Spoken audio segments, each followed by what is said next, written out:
First of all, I want to salute you, my fellow Day 3 afternoon warriors. Thank you for being here. I'm going to talk to you about something that's a bit different. We have a first-in-class technology. We're going for a PMA approval because there's nothing like it. It has an FDA expedited review. We've mostly discharged the regulatory risk. We've discharged almost all of the product development risk, and we're in the process of building out the clinical utility case with clinical data. One of the sweet spots that we're focusing on right now is measuring plasma volume and the role that that plays in hospitalized heart failure patients. As you probably know, the economic burden of heart failure is huge. It's supposed to be $35 billion just in hospital spending by 2030. 90% of those patients that show up are believed to be volume overloaded. They're congested, they can't breathe, and the frontline therapy is to diurese them to take that volume off. The problem is we don't really have a good metric to titrate that therapy by. We think we can change that. We think our plasma volume measurement can enable more effective, safer, aggressive diuresis and avoid some of the complications of readmissions and unintended consequences both in the hospital and after discharge.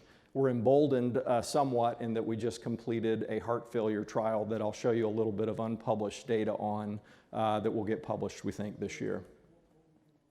We started with the pain. So the pain was we engaged Boston Strategic Partners, and they talked to both clinicians and hospital administrators, and we learned that they're very frustrated in managing fluid status of patients in hospital. And they're using a whole host of surrogate measurements, and they collect them together to try and figure out where the patient is volume-wise, and they're not happy with the results. Then they were introduced to our product concept, and 92% of the clinicians said they would find a direct measurement of plasma volume that was easy to use, very helpful, and they wanted to use it on 66 to 80% of their patients.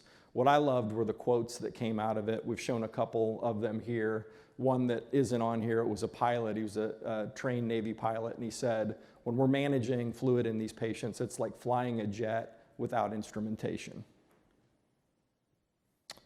The way our technology works, it's an injectable that we've developed that's proprietary that works in combination with a device. The injectable, we give the patient a very small bolus injection of it. It's 3 milliliters in solution. Most of these patients have IVs run. We push it into their IV. It mixes in their vasculature. We take a timed blood draw at around 15 minutes. We process it in our device that runs our algorithms and calculates their plasma volume. So total turnaround time right now about 45 minutes. A little bit more on the technology. The marker is actually dextran that we've sized very specifically and carboxymethylized it. We've covalently bonded it with fluorescent dyes so we can hit it with light, see it, and tell the markers apart. We're using the dilution principle, which is a well understood and known scientific principle for calculating the plasma volume. But what clinicians love about it is you can dose that patient once. And for the next 6 hours, you can get as many plasma volume measurements as you want by getting an updated blood draw. So they say, I can intervene with therapy, I can see if that therapy is working, I can titrate it, or I can change it. Clinical history, we've now completed our 4th human study. We've conducted our studies in a combination of Germany and the US. We've tested on healthy volunteers, subjects with stage 4 chronic kidney disease and now heart failure patients, and lots of comorbidities involved. They've been well tolerated in all populations. We've not had any SAEs reported. We think that it is demonstrated we have an extremely accurate, repeatable, and sensitive measure, and we've hit our primary and our secondary endpoints in all of our trials. This is some of the published data. It was from our 3rd trial. Peer-reviewed magazine Cardiorenal Medicine, and what we showed with plasma volume is we could measure patients at all different levels, then introduce a precise fluid challenge to them, measure it again, and we could show that the change was the fluid challenge. The regulators have considered this evidence that we have a very accurate measurement that works on a variety of patients. Regulatory and clinical status, we have filed our 3rd trial data with both the US FDA that has given us an expedited review and EMA in Europe. We believe we have pretty good agreement on endpoints in a harmonized pivotal trial. So we'll be able to do multi-site, multi-country, file that data in both jurisdictions and get clearance at similar time points. And now we've completed our heart failure trial. A little bit on the heart failure trial. We studied 50 patients in Germany, Charité Hospital and Kirchhoff Clinic, 4 sites, many different treating physicians. These were people that were hospitalized with one sign and one symptom of acute decompensated heart failure. Our measurements were taken at day 1 and day 3 of enrollment. The treating physician was blinded to our data because it was an observational trial.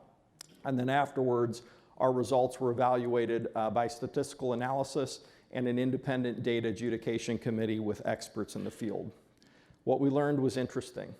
Not only did the surrogate assessment of volume rarely match what the actual volume was, but we found that physicians were not even able to predict the trend 53% of the time. Were they increasing or were they decreasing in volume? When our measurements were disassociated with what the surrogate measurements we said, we saw an impact on length of stay and readmissions. Maybe most interestingly, the data adjudication committee looked at the therapeutic decisions initially and said those are right, those are standard of care. Then when they were unblinded to our data, they changed the therapy 80% of the time based on what our data was telling them. What we found is the physical exam findings that they're often using now to assess volume are frequently misleading. So we think we can enable more specific diuretic dosing to better outcomes. Next steps, we're going to do 2 things. We're designing an outcome trial in heart failure so we can test the hypothesis that we arrived at with an observational trial, likely endpoints, reduced rates of volume-related complications, readmissions, and mortality. We'll combine that with our approval trial now that we have agreement with the US and EU and go for both an approval and creating really strong clinical utility evidence at the same time. To do that, we've got a great team. It starts with a world-class medical advisory board. These are key opinion leaders in critical care, heart failure, and cardiorenal from around the world, and a world-class board of directors. We've got a management team that has experience from starting, capitalizing, commercializing, and exiting technology companies. I tell our investors the best thing about our team is it's really small. I'm a CPA by training. I really don't like spending money. We have 5 full-time employees and we've completed 4 human trials. Intellectual property is a really strong component of what we've done. We have 64 patents globally now. 38 of those have issued. Those that have not issued yet are at the national phase. We have a clean freedom to operate report, and our patents cover composition of matter, method of use, and device. We've raised $26 million of equity through a Series A2.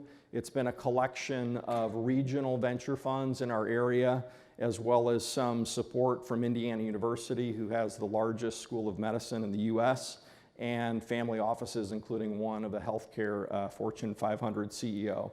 We've augmented that with not quite $7 million of NIH funding, and we'll go out a little bit later this year for a Series B of between 25 to 28 million, which will take us through these next steps and actually get us commercial. Most importantly, we think that the exit math also works, so that puts us in the market probably 70 million post-money, and when we look at first-in-class technologies in this space, they exit around FDA approval for between $400 and $500 million. I thank you for your attention. I'd be pleased to talk to anybody in the breakout room.